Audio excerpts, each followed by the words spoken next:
Bro నెట్టుకుంటూ వెళ్ళిపోతా. Bro పెట్రోల్కి నేను ఇస్తాలే బ్రో, మళ్ళీ ఫోన్పే చేద్దు. ఇక్కడే కూర్చో, ఫుడ్ వస్తుంది. ఊరికే వద్దు బ్రో. ఫస్ట్ పోయింది అంటున్నావు, నిజాయితీగా పని అడుగుతున్నావు. ఈ 300 ఉన్నాయి, తీసుకొని ఇంటికి వెళ్ళి ఫోన్పే చేయి. సరిపోతాయా? Okay bro.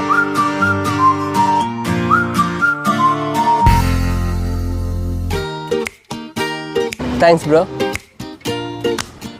పెట్రోల్ వేసుకో బ్రో. Bro PhonePe number. అన్న ఏం ప్రాబ్లం అన్న? చర్చ్ ప్లేట్ పోయిందన్న, కొత్త దేశం అన్న. ఎంత అన్న? 300 అన్న. 100 రూపాయలు తక్కువ అన్న. పర్లేదు, రేపు వచ్చేవన్నా. చేతిలో 1 రూపాయి కూడా లేదులే బ్రో, నెట్టుకుంటూ వెళ్ళిపోతా. బ్రో పెట్రోల్కి నేను ఇస్తాలే బ్రో, మళ్ళీ ఫోన్పే చేద్దు. Thanks bro. పెట్రోల్ వేసుకో బ్రో. ఓకే అన్న.